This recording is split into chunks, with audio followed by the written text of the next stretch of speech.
We talked about some of the mistakes, and one of the mistakes involves the way retirement plan accounts work or are dealt with at the death of the account owner.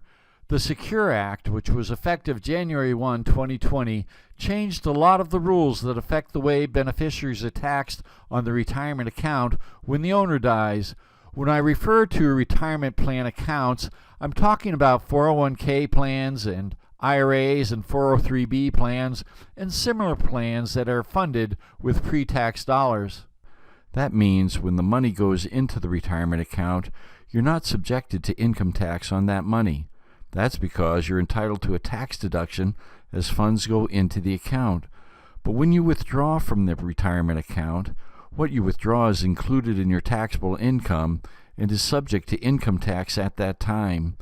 These retirement accounts are meant for your retirement, so if you withdraw from them too early, that means before you're age 59 and a half, you must pay a penalty. Not only must you pay an income tax on the early withdrawal, but you must also pay a penalty on the early withdrawal unless the withdrawal qualifies for certain exceptions. One of those exceptions is the death benefit.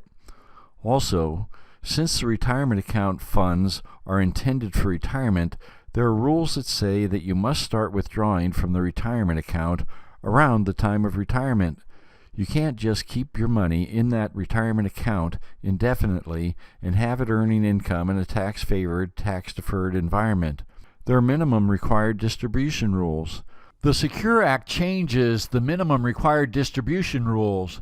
Before the Act, minimum distributions were required at age 70 and a half. Effective on January 1, 2020, minimum required distributions must start after age 72. So, if you turn age 72 on or after January 1, 2020, your first required minimum distribution would be for the calendar year after the year in which you turn age 72.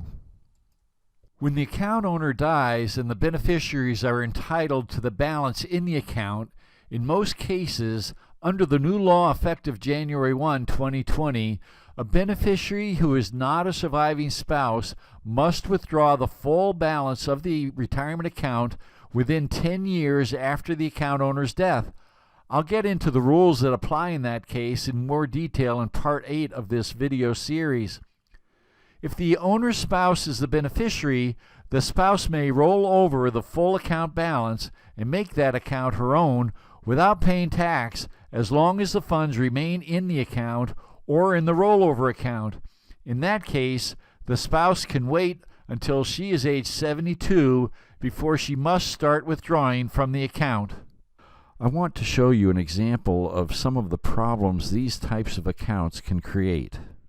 Here's an example of a client whose estate is more than the estate tax exemption that's available at his death, whatever that exemption happens to be at the time.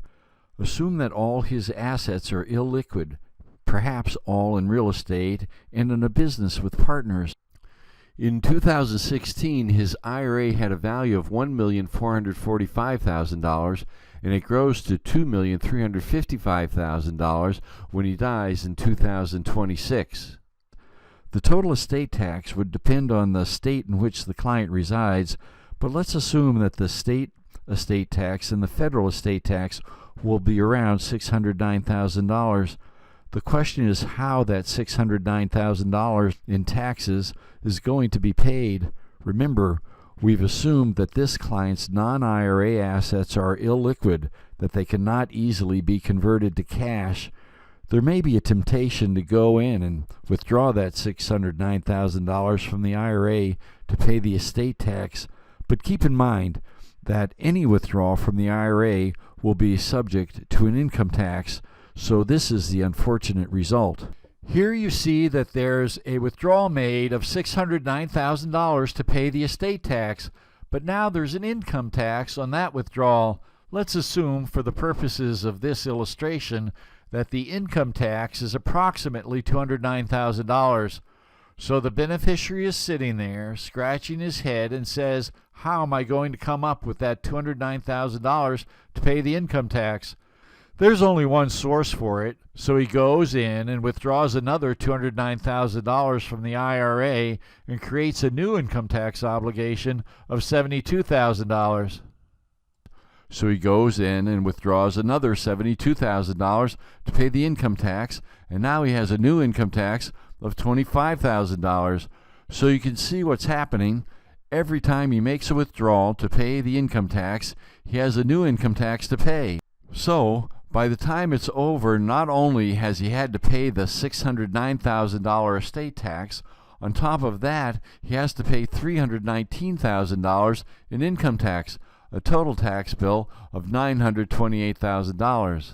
Part of estate planning is to try to avoid that unfortunate result and to protect that IRA from the estate tax burden. There are several ways to do that. One way to do that, and there are many ways. For example, one way is to include provisions in your will that direct which assets bear the burden of the tax. So typically, our wills will direct the burden away from the IRAs. Here is something else that can be done for a client with a cash-poor estate.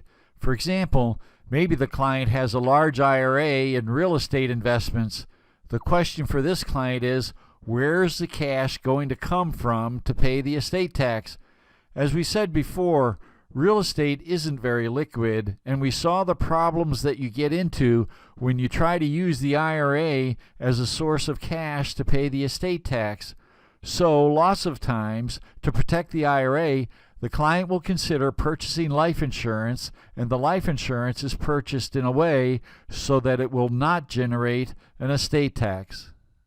Remember what I previously said about life insurance. If you're the insured and you're the owner, then the life insurance death benefit is included in your estate when you pass away. But if you're not the owner, it won't be included in your estate. So often the solution is to acquire life insurance, but when you do so, to make certain that the insured is not the owner. Instead, a trust called an irrevocable life insurance trust can be the owner. That's a very common plan. In that case, the trust owns the life insurance policy and receives the death benefit, and then the death benefit can be used to make a loan to the estate to pay the estate tax. In the next segment, we'll talk about income tax issues related to retirement plan benefits.